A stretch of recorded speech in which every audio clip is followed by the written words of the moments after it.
Hello everyone, and you welcome another appointment with Progress over Perfection. Today we go to talk about three questions that I think are very important if you're thinking to get in a long-term relationship or get married, so start to live together. And then we talk about a couple of questions about love languages and sign of how you can understand if the couple's communication styles is in danger. Okay, so this would be these three topic I'm going to discuss today.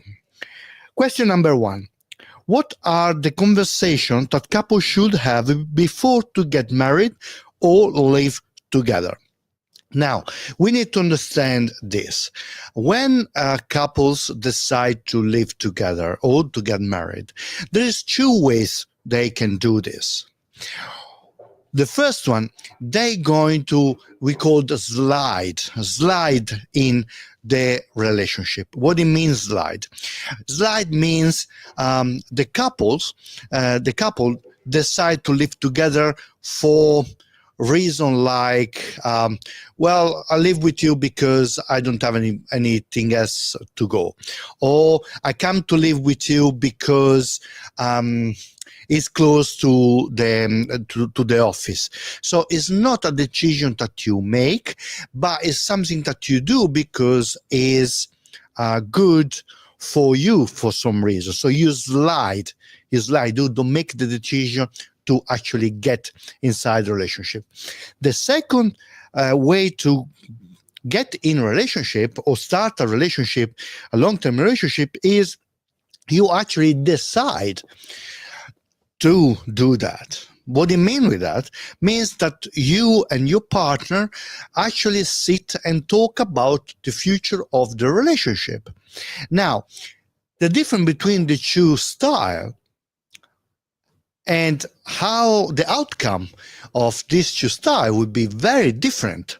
For example, most of the time, who slide to start to live together with someone will mostly end in with upsetness, and because the couple didn't talk about the situation in the relationship. What are the boundaries? What are the goals? What they want to achieve? All these things are very, very important. Happened, for example, few years ago, a couple came in and they start to live together because she was working in the city here in Perth, and for her was easier to live with him because he was living close to the city. So she moved in. But they never discuss about what was the actual situation of the relationship. At one point, when actually she asked him, hey, what do we do? We going to get serious or not? Well, the conversation started to get down the hill because he started to say, well, I never told you that. You decided to move in, but I was okay because for me it was good, but we never spoke to actually being together. Yeah. So when you decide to live together, you actually make a plan. You think about the future, the kids, you think about where you want to live. How do you want to live? You talk about things that are very, very important. So what are the conversation couples should have before to live together? One, about money. Money is a very important topic. What is the belief about money? What is the relationship about the money? What do you want to do with this money? How do you want to spend them? How do you want to enjoy them? Yeah, it's very important. And do you have debt? How much debt? Where is? Why you have it? Do you saving? What's saving? And all these things are very important because money is one of the topic that make a couple argue, especially if you don't have the same value, the same thought about how to handle money. Another conversation that couples should have is about family, kids and family. For example, it's very important that you understand how your partner um, talk and act with their parents. Because remember that the way they talk and interact with the parents is how they will interact and treat you. Okay, so it's very important that you understand what is the connection between the two. Then you should talk about what's the future of the family. You want to have kids? You don't want to have kids? Why? How many? So if you want to have it, what are the rules? What are the dreams about these kids? What is the teaching that you want to give to these kids? What is the value that you want to give these kids? What is the value that you want to have in our family? What experience you want to have with this family? All of this is very important, because many times couples walk in a long-term relationship, get married, believing that probably he or she will change their mind, or they hope they can change their mind, and this didn't happen. So, and what happened is there is a lot of contempt, there is a lot of arguments, disappointment, because the dream of one is not the dream of the other one. Yeah, so it's very important. Love is not enough to keep a relationship alive. You need to understand if your value, your beliefs about life, family, is the same or very similar. Not have to be the same, but very similar. Another conversation you should have is about intimacy and sex. Intimate sex is something that us today as a society, we do not talk much, for the simple reason that religions most of the time tell us that is a dirty things to do, dirty things to have. And especially for girls, is something that they shouldn't desire and talk about. So it's very important that you talk about what is intimacy for you. Hugging is intimacy. Kissing is intimacy, or intimacy is only the act of sex. Petting is intimacy. What is intimacy? Intimacy is writing a letter, a message. How do you feel love? What kind of intimacy make you feel love? Yeah, those are conversations that you should have with your partner before to decide to adventure in a long-term relationship or to get married. Yeah, so money, intimacy, and family. Yeah, those are the three topics that you should talk before to decide to get married, and understand if you are aligned. Now, there is few questions that you can ask yourself to understand if you are with the right person. Are you ready? Question number 1. Do you feel comfortable around this person? Question number 2. Do you feel comfortable to talk with this person, with your partner, about everything in your life or not? Or you feel that the other person will not understand you or criticize you? Number 3, this is the person that you will make kids with? Question number 4, if you were a man, would you like to be like him or her? If you want to be the opposite sex, would you like to be like him or her or they? So these are 4 questions that if you ask yourself and you answer yes, yes, yes, yes, you're good. Otherwise, I think you should have a conversation with your partner. Yeah? So money, intimacy, and family. These are 3 topics that you should talk. Now, question number 2. What are the 5 love languages and why they are important? Beautiful topic.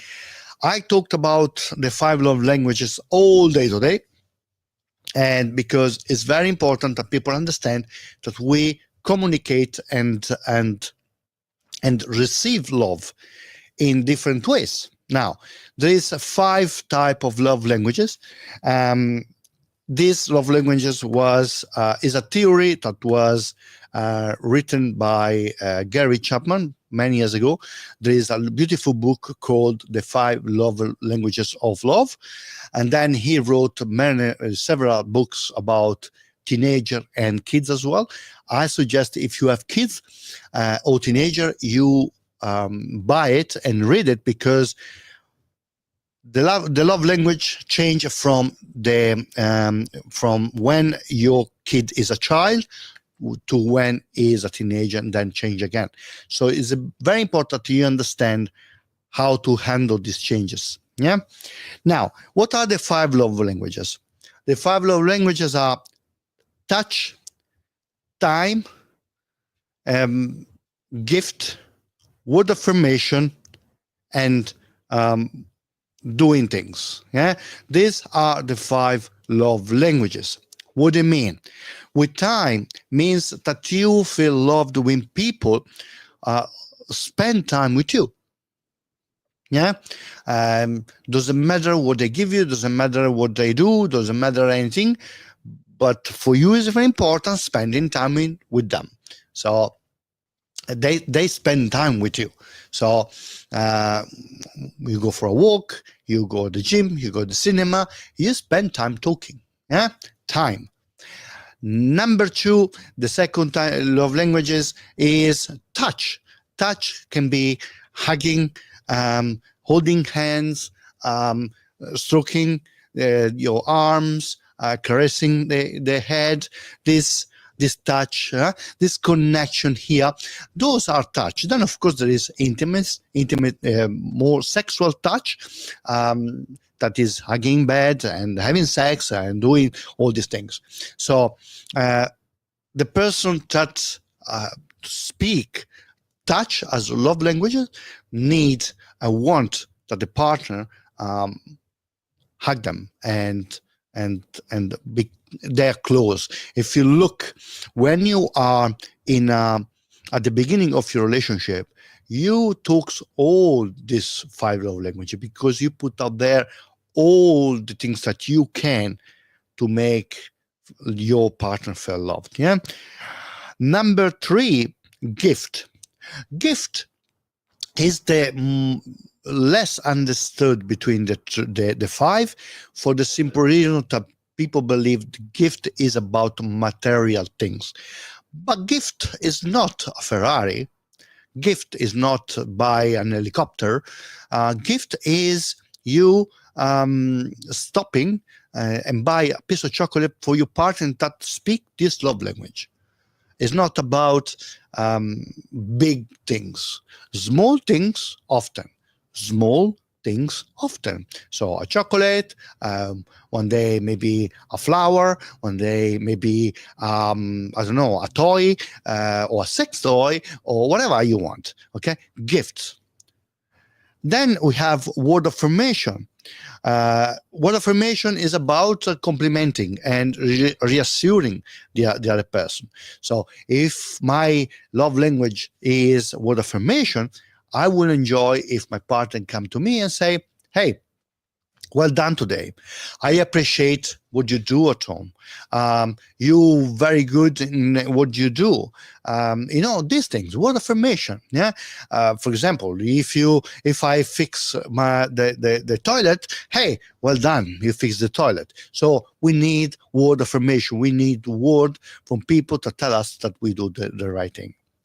And then there is doing things. Okay, doing things is called act of service. Actually, act of service is when people doing things. Maybe mowing the lawn, fixing the toilet, fixing the kitchen, baking a cake, these things. Yeah. So these are the 5 love languages. And why is it important? It's important because people have different love languages. And maybe someone is more time, feel love if you spend time with them. And maybe the other person is more a doing things person, so he feel love as if people doing things for them. So what happened here is that the person number 2 speak to the person number 1 doing things for her, because this is the love language. And the other one say, I want to spend time with you, because the other one want is the love languages is time. So what happened? I tell you a story. 2 years ago came in this couple. They wanted to divorce, and the reason was because they felt disconnected. And this happened very often. Disconnected because he couldn't understand how he could make her feel loved. He wasn't able anymore to make her feel loved. And he said, I'm building a house for her. I'm building a house for her because is what I believe she deserves, because she deserves a beautiful house. I'm making the house for her. The partner, the wife, say, well, I don't need the house. I need the time with you. And I hate this house because this house take away the time with you. You understand what I mean? So he thought that making this house, building his house for her, could help her understand that he loved her. But she wouldn't, because she needed to spend time with her. So when we trick the situation and he start to take away some time from the building the house and spend time with her, even just once a week for 1 hour, okay, she restart to feel loved again. Yeah, when you don't speak the love language of your partner will lose we called point of love in the love bank account. Okay, so this is why it's very important that you check out with your partner what is their love language. Okay, it's very, very important, and you should talk about, understand. If you're not good to talk about that love language, what you can do about that. Now, you can go on ChatGPT and ask, my partner speak the love language of time. What can I do to make her feel loved? ChatGPT will give you a list of things that you can do to make her feel loved. So, spending time with her at the cinema, go at the park, walk with the dog, all these things. Yeah. So, 5 love language, very, very important things for all the couple. Yeah. Now, question number 3. What are the signs that a couple communication style is becoming destructive, and what to do about that? Okay. The sign that the communication between the two become destructive are very simple to see from outside, but very difficult to see from inside, because you reach a point that your conversation overlap. You don't think anymore about what's going on, what the other person say, but you think about winning the conversation. Okay, and there is a few things you can look at. the Gottman put together 4 points that are very important. For example, if there is a lot of criticism, defensiveness, contempt, and stonewalling. Those are the 4 major factors of discrepancy in communication. And how it works. It works that the criticism is something that the person do at the beginning of the conversation, okay? And criticism is about criticize the person way to do things, okay? That is different from complaining. Complaining is good. Complaining is something that everybody should do. Complain about something that is not right. But criticize is offensive, is with time is damaging, okay? For example, what is the difference between complaining and criticizing? Criticizing is, for example, I go home and my partner didn't take out the rubbish, okay? And say, why the rubbish is here? So why the rubbish is here, okay? With the why already attacking the person. Why the rubbish is here? I cannot ask you to do anything. So see, criticizing, yeah? So complaining is, sorry, darling, there is any reason why the rubbish is still here? See, same conversation, different approach. The first one take you down the rabbit hole with defensiveness and all the rest. The second is, no, there is no reason. I'm sorry, I'm doing it. That's it. So this is the difference between complaining and criticizing. Now, I'm going to give you the antidote for this as well. But what happened here, when I say, why the rubbish is here? I cannot tell you to do anything because blah, blah, blah, blah, blah. The other person will react to defend themselves because they are attacked. So I would answer, if I'm the other person, I would answer, no, it's not true. You cannot trust me. I take out the rubbish every night. It's you that you're never happy. See, I defend myself. I didn't take responsibility of what happened, of my missing, okay? And I criticize back to the other person. Yeah, criticize back, defend and criticize back. So usually, according with some study, women are the ones that usually criticize more, for the simple reason that women are the ones that actually speak about situation that are not good. Okay, if will be for us boys or men, we never talk about situation. Yeah, we avoid that most of the time. Not always, not in every relationship, but most of the time. So the other side, who defend themselves most of the time is the man, because being criticized. Yeah. Now, the third point is contempt. Contempt is the most dangerous between the 4, for the simple reason that contempt is a form of critics, but in higher level. That means contempt is about judging the person next to you, your partner, as less than you. So you feel better than them. And contempt comes with mocking, laughing, throwing the eyes back and buffing, and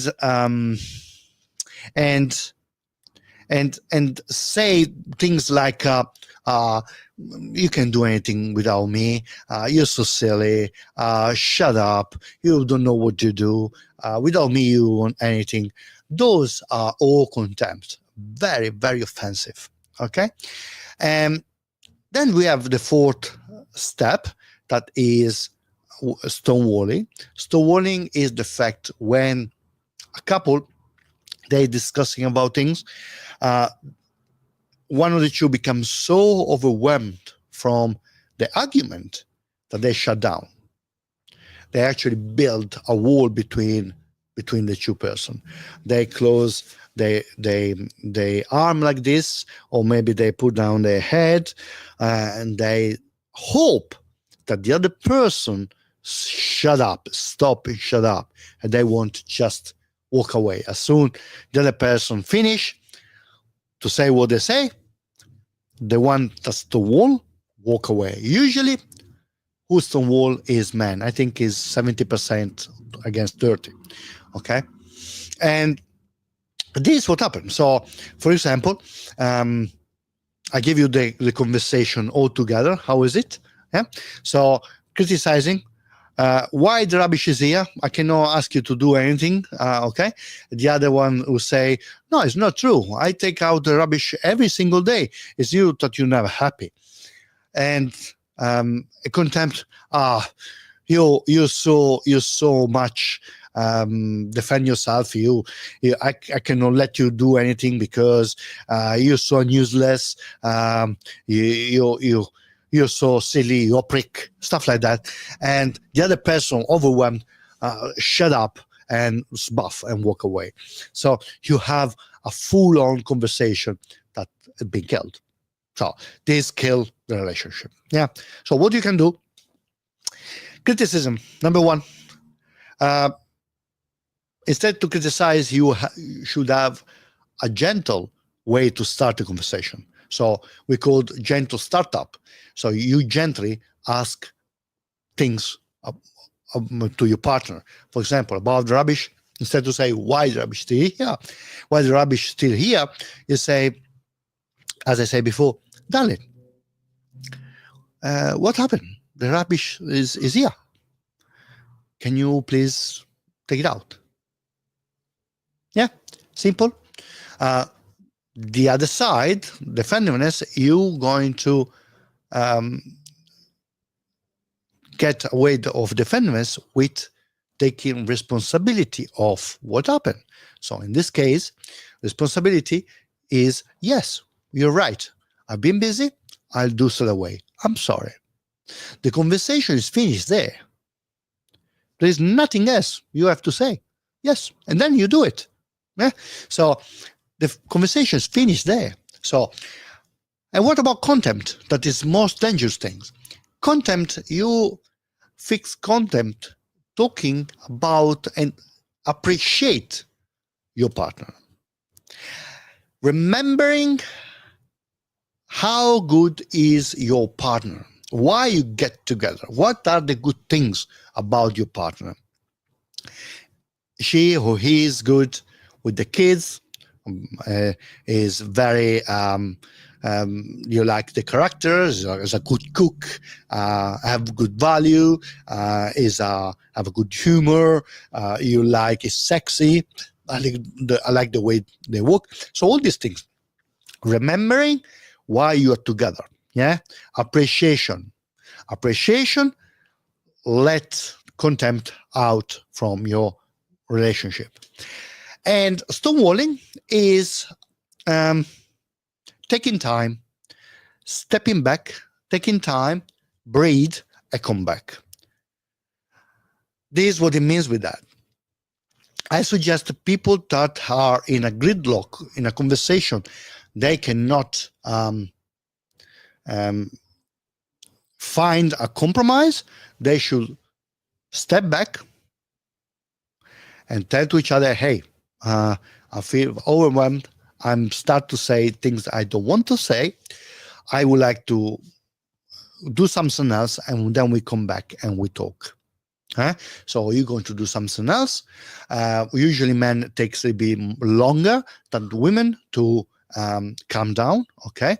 And then you promise to each other that you're going to talk about the same topic in a different way. So you sit and then you talk.